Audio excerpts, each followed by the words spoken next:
और जो कि एक बहुत बड़ा ही अचीवमेंट है हमारे लिए, क्योंकि हमने 9 लेक्चर तक ले अपनी कंसिस्टेंसी दिखाई और ये 10वां लेक्चर है। तो अगर आप शुरू से प्लेलिस्ट में अगर वीडियोस देखते आ रहे हो तो आपको चीज़ें समझने में बिल्कुल भी दिक्कत नहीं होगी। और यहाँ पर लास्ट का कुछ टॉपिक्स अभी बच रहा है और उसमें से one of the most important topic तुम्हारा आता है टॉर्क और एंगुलर मोमेंटम। और दोनों को एक साथ लिखने का कारण क्या है पता है? हो सके तो ये लेक्चर 2 पार्ट्स में आए या फिर एक लेक्चर 11 भी हो जिसमें एंगुलर मोमेंटम पे चर्चा हो, क्योंकि मैं लेक्चर्स को थोड़ा छोटा छोटा रखना चाहता हूँ। ठीक है, तो छोटा छोटा रखने के लिए क्या करना पड़ेगा? क्या करना पड़ेगा कि टॉर्क को अच्छे से समझना पड़ेगा, फिर एंगुलर मोमेंटम समझना पड़ेगा। दोनों एक साथ लिखने का कारण क्या है, इस पर चर्चा करते हैं। तो दोनों को एक साथ लिखने का कारण क्या है कि ये दोनों वेक्टर क्वांटिटी है और दोनों दो वेक्टर्स के क्रॉस प्रोडक्ट से बनता है। तो दोनों में भी एक एनालॉगी है। एक तो ये एनालॉगस टर्म बिल्कुल है लीनियर मोशन से अगर तुम एनालॉगी निकालना चाहो, और मुझे पता है सबको एनालॉगी पसंद होता है कि तुम कहीं से कंपेयर कर लो जो तुम्हें पहले से पता है, तो चीज़ें समझना आसान हो जाता है। तो इसके लिए प्लेलिस्ट में एक वीडियो अवेलेबल है जहां पर बहुत बढ़िया तरीका से एक कॉम्पेटिटिव स्टडी किया गया है लीनियर मोशन और रोटेशनल मोशन के बीच में। तो डू वॉच दैट वीडियो, पूरा प्लेलिस्ट देख के तब यहाँ आओ। ओके फाइन, चलो देखते हैं। तो सबसे पहले बात आती है टॉर्क होता क्या है। ठीक है, तो चलो भाई देखते हैं टॉर्क होता क्या है। तुम्हारा होता था फोर्स, होता था ना, लीनियर मोशन में क्या होता था? फोर्स होता था। तो फोर्स का जो रोटेशनल कजन है, ठीक है, रोटेशनल चाचा का जो बेटा हो गया, उसी का नाम क्या हो गया? टॉर्क। लीनियर मोशन में आता था तुम्हारा लीनियर मोमेंटम। ये कैसा मोमेंटम होता था? Linear momentum. और ये इसके रोटेशनल चाचा का बच्चा हो गया एंगुलर मोमेंटम। का एक तरीका हो सकता है, और तुम कह सकते हो कि भाई लीनियर में कोई भी ऐसा बच्चा नहीं है जिसका रोटेशनल कजन ना हो, सबके रोटेशनल कजन है, इवन मास के भी है, और उसको हम बड़े खास तरीके से पढ़ेंगे। ठीक है, तो चलो जरा समझते हैं भाई आखिर टॉर्क की जरूरत क्या पड़ती है। तुम लोग जानते हो फोर्स क्या करता है? Force does change the momentum.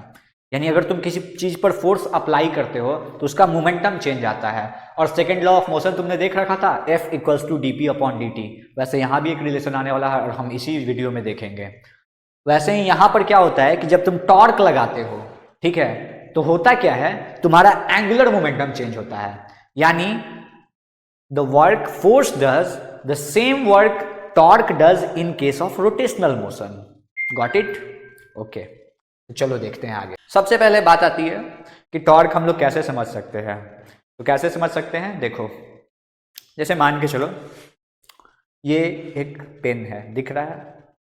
अब मुझे क्या करना है, इसे रोटेट करना है। तो रोटेट करने के लिए अगर इसको हम फोर्स लगाएंगे तो ऐसा नहीं कि हम इसके यहाँ पर फोर्स लगाएंगे तो रोटेट कर जाएगा। रोटेट कर रहा है यहाँ पर फोर्स लगाने से? नहीं।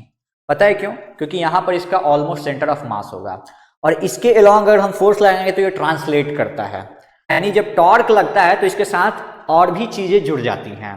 ठीक है, इसीलिए टॉर्क जो है वो फोर्स का क्या है? रोटेशनल कजन है। तो समझो, जैसे मान के चलो एक डोर है, जो कि डोर तुमको यहां से दिख नहीं सकता है। ठीक है, तो तुम जब डोर बंद करते हो, खोलते हो, तो वो एक पॉइंट के लॉन्ग क्या कर रहा है? रोटेट कर रहा होता है, और उस दौरान तुमको क्या करना पड़ता है? उस पर फोर्स एक्सर्ट करना पड़ता है।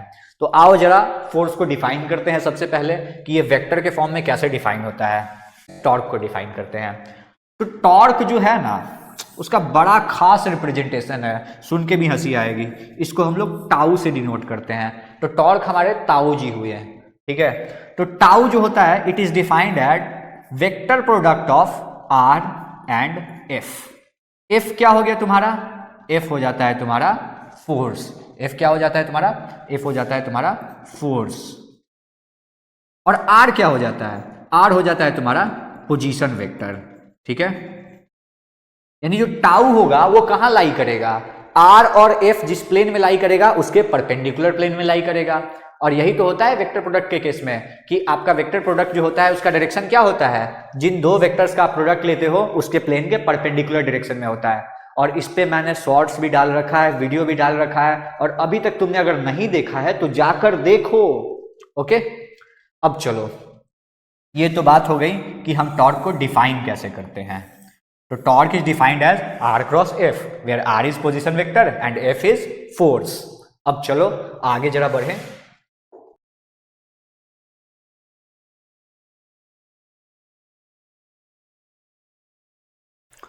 तो ये हो गई टॉर्क की बात। और देखो मैंने टॉर्क को डिफाइन करने के लिए एक बहुत अच्छा तरीका यहाँ पर निकाला है जिससे हम लोग टॉर्क के मैग्नीट्यूड को अच्छे तरीके से समझ पाएंगे। तो तुम्हें पता है कि वेक्टर प्रोडक्ट का मैग्नीट्यूड कैसा होता है? दो वेक्टर का मैग्नीट्यूड ले लो जिसका तुम प्रोडक्ट ले रहे हो और उसके बीच में जो एंगल थीटा बन रहा है उसका साइन रेशियो ले लेते हो।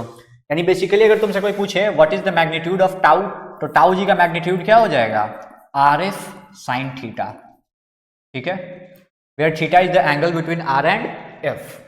अब मैं तुमसे पूछूं कि भाई इसको समझ कैसे सकते हैं, बता कैसे दिए आर एफ साइन थीटा? तो इसको समझने के लिए इस डायग्राम पे फोकस करो, फोकस। तो देखो ये क्या है, तुम्हारा एक पार्टिकल है जिसका नाम है क्यू। क्यों है ये पार्टिकल? क्योंकि है। ठीक है, तो इस क्यू पार्टिकल पे क्या लग रहा है? एफ अमाउंट ऑफ फोर्स लग रहा है, कुछ ऐसा। तो ये जो एफ अमाउंट ऑफ फोर्स लग रहा है और ये जो पीछे तक ले मैंने डॉटेड लाइन से लेके आया है इसका कुछ नाम होता है, इसको बोलते हैं हम लोग line of action of force. इस पे ध्यान देना, इसको क्या बोलते हैं? Line of action of force. और ये बड़ा खास चीज हो जाता है क्योंकि यही तुम्हारा मेन चीज हो जाता है जिससे तुम्हारा टॉर्क निकालने का काम होता है, टॉर्क के मैग्नीट्यूड को निकालने का काम होता है।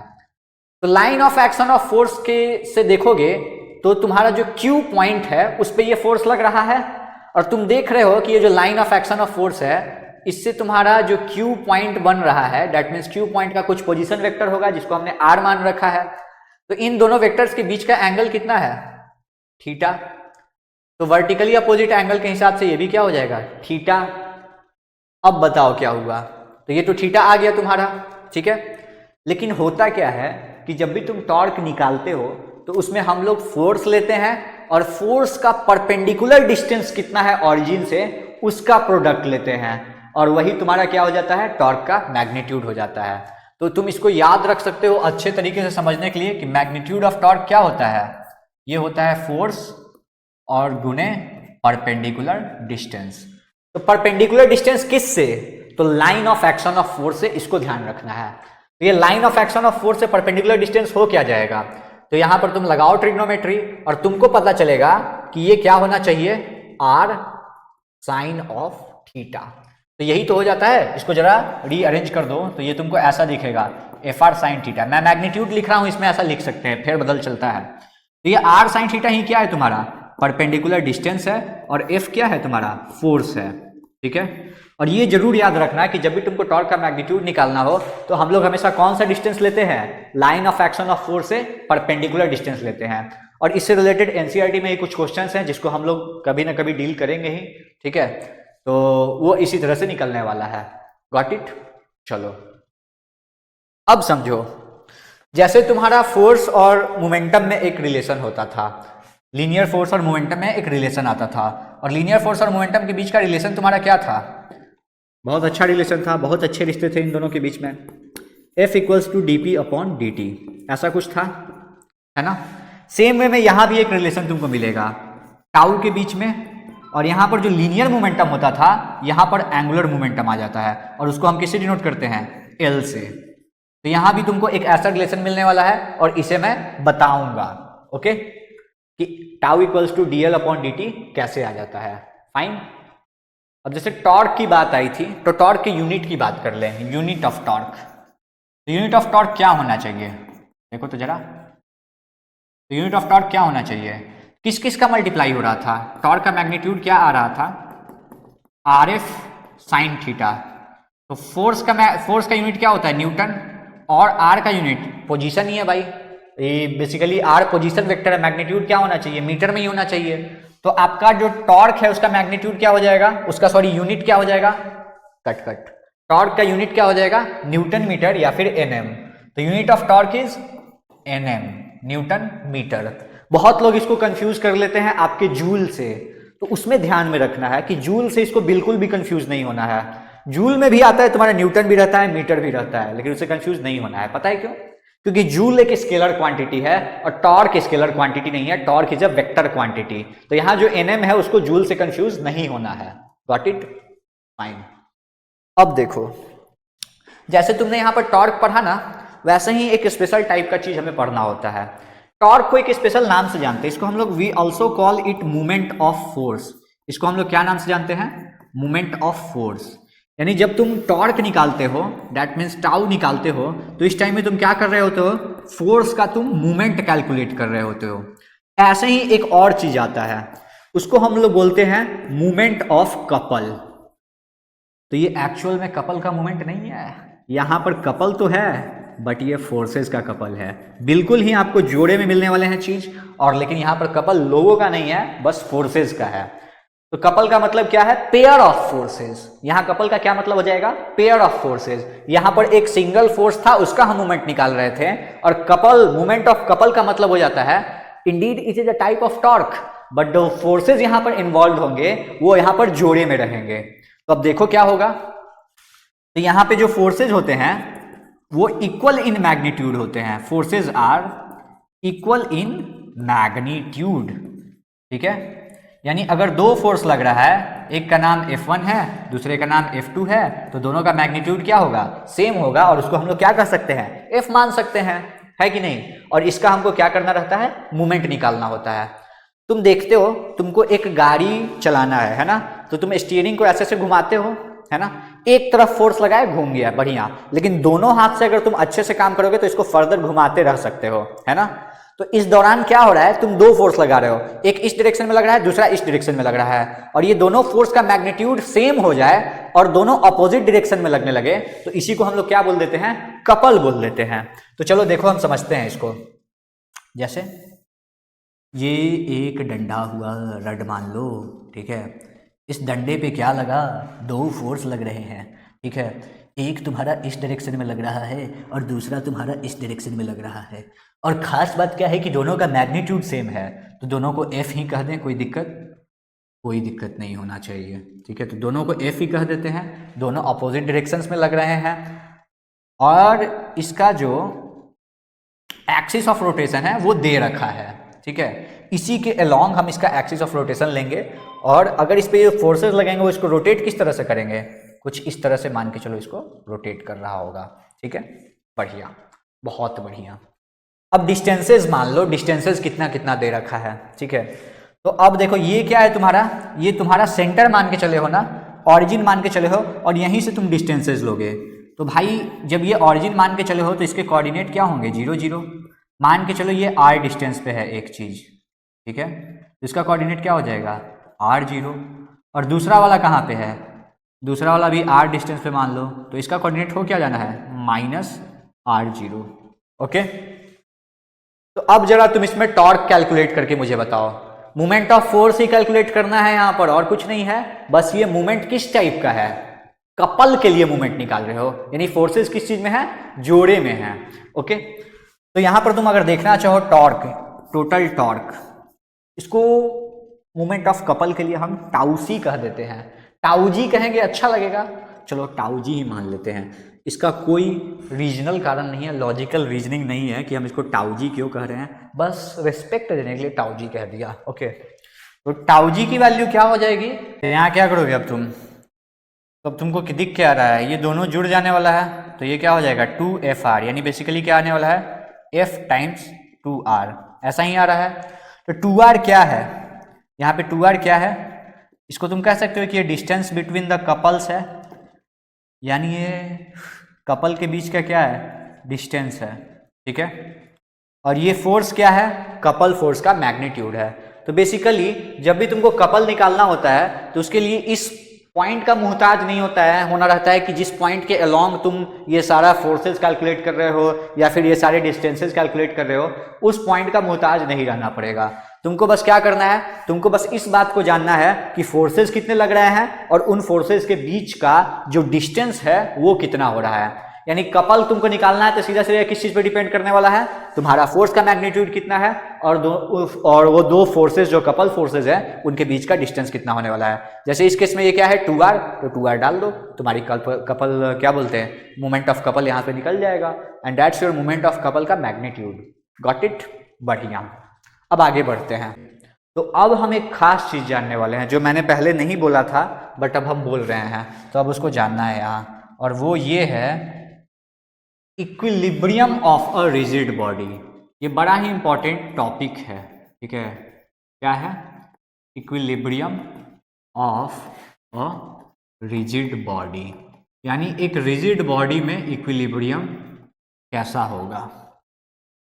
ठीक है, तो देखो रिजिड बॉडी में जो मोशन होता है वो लीनियर भी हो सकता है और रोटेशनल भी हो सकता है। तो इक्विलिब्रियम भी दो टाइप का होगा इंडीड, और वो क्या हो जाएगा आपका लीनियर इक्विलिब्रियम भी होना चाहिए, और साथ साथ एक और इक्विलिब्रियम आता है उसको हम लोग बोलते हैं रोटेशनल इक्विलिब्रियम। तो चलो इसको जरा अच्छे से समझ लेते हैं।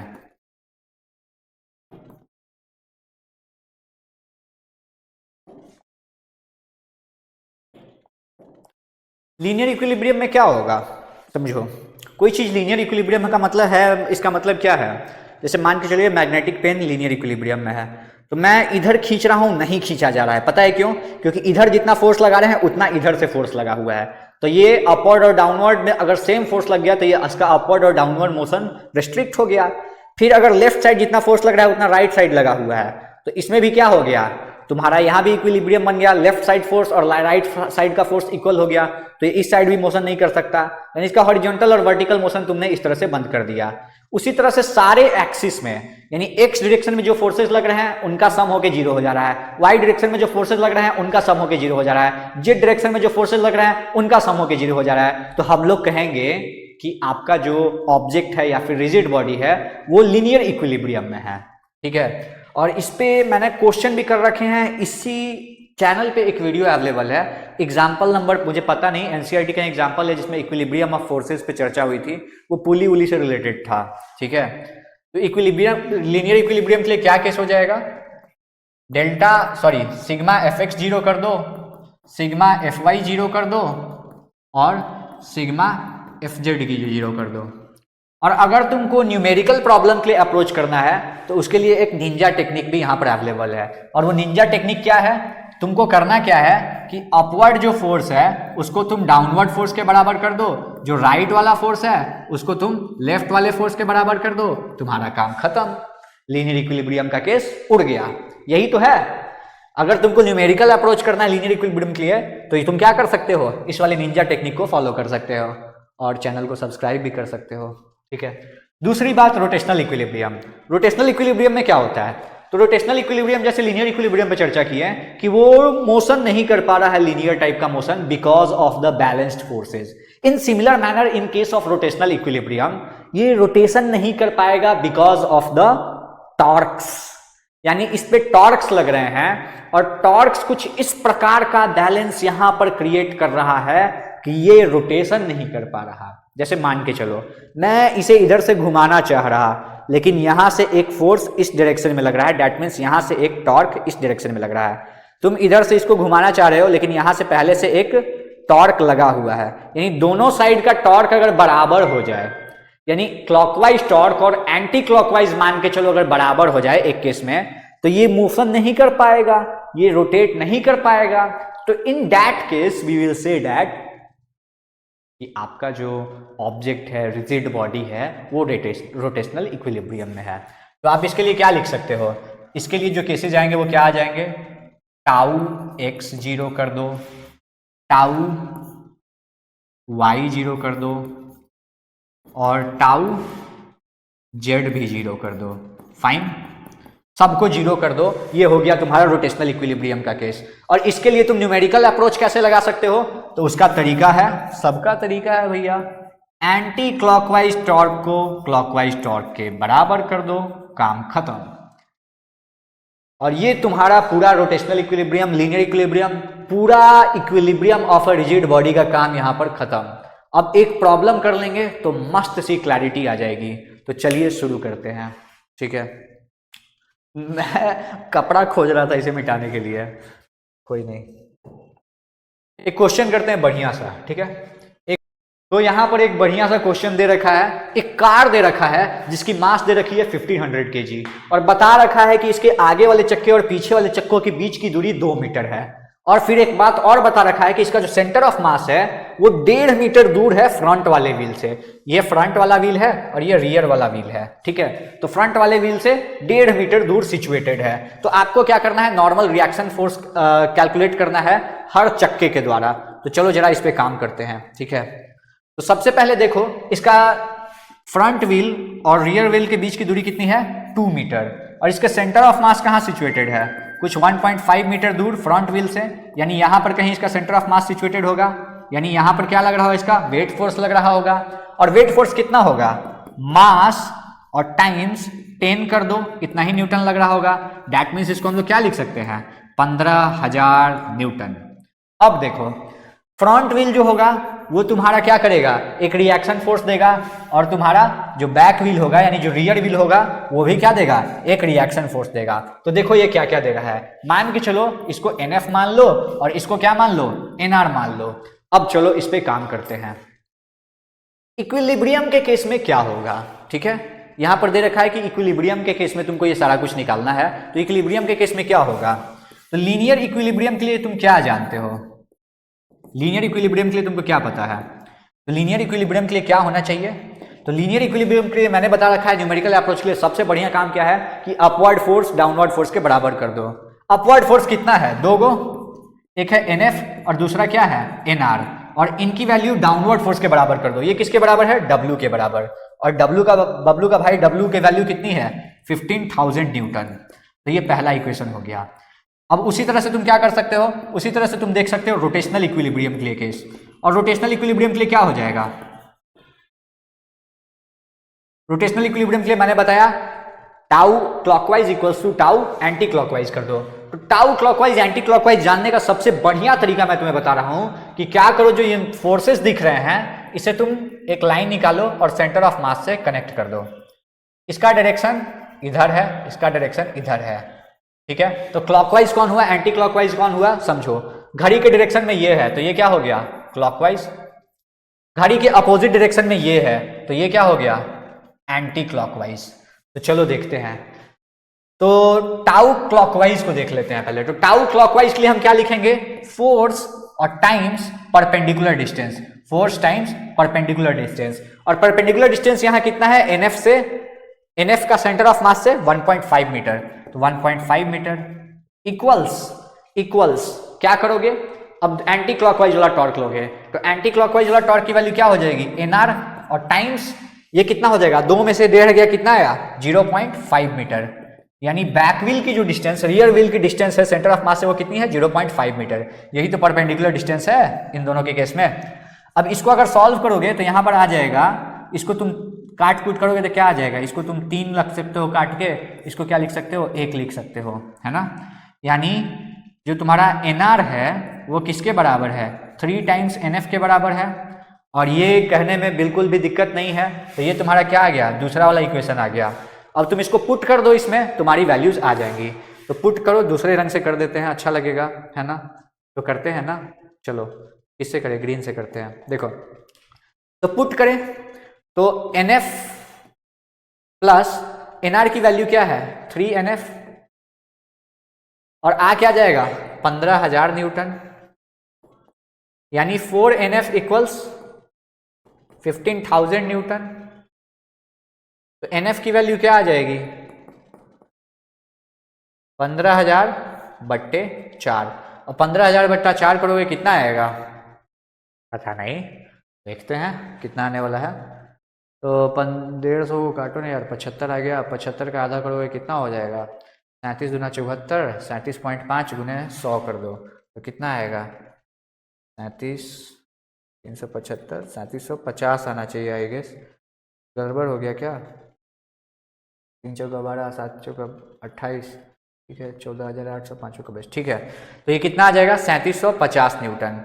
तो भाई चक्के कितने हैं फ्रंट में, 2 चक्के हैं, तो ईच ऑफ द व्हील के द्वारा कितना होगा, तो each of the front wheel के द्वारा, मैं ऐसे ही लिख दे रहा हूं तुम समझ जाओ, each of the front wheel के द्वारा कितना हो जाएगा, वो हो जाएगा तुम्हारा 3750 बट्टे 2, और इसकी वैल्यू कितनी आ जाएगी 18 दूनी 36 हो जाता है, और 150 तो 1875 न्यूटन हो जाएगा।